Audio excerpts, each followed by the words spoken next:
పేరు కిరణ్ కుమార్. నేను యాక్టింగ్ నేర్చుకోవడానికి గుంటూరు నుంచి వచ్చాను. ఇక్కడ విజయవాడలో ఉన్న FTIH ఇక్కడికి వచ్చాను.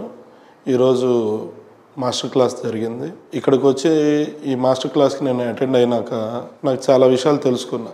ప్రాపర్గా యాక్టింగ్ స్కిల్స్ ఏంటిది, దాన్ని ఎలా డెవలప్ చేసుకోవాలి అనే దాని మీద నేను చాలా విషయాలు అనేది తెలుసుకున్నా. డైరెక్షన్ అనేది ఎలా ఉంటుంది ఏంటిది ఇట్లాగా ప్రతి ఒక్కటి బాగా చెప్పారు. అంటే యాక్చువల్లీ మేము ఒక జీరోలో ఉన్నాం. మమ్మల్ని పైకి తీసుకురావడానికి ఒక స్టెప్ ఎక్కిచ్చారు. అట్లాగే అనిపించింది. ఇంకా మాస్టర్ క్లాసులు అనేది పెడితే ఇంకా బెటర్మెంట్గా అందరూ బెస్ట్ యాక్టింగ్ అనేది చేస్తారు. మేబీ అందరూ జాయిన్ అయితే ఇంకా బాగుంటుంది. క్లాసెస్ కూడా బాగా చెప్పారు. Thank you sir. డెఫినెట్గా మళ్ళీ కలుద్దాం.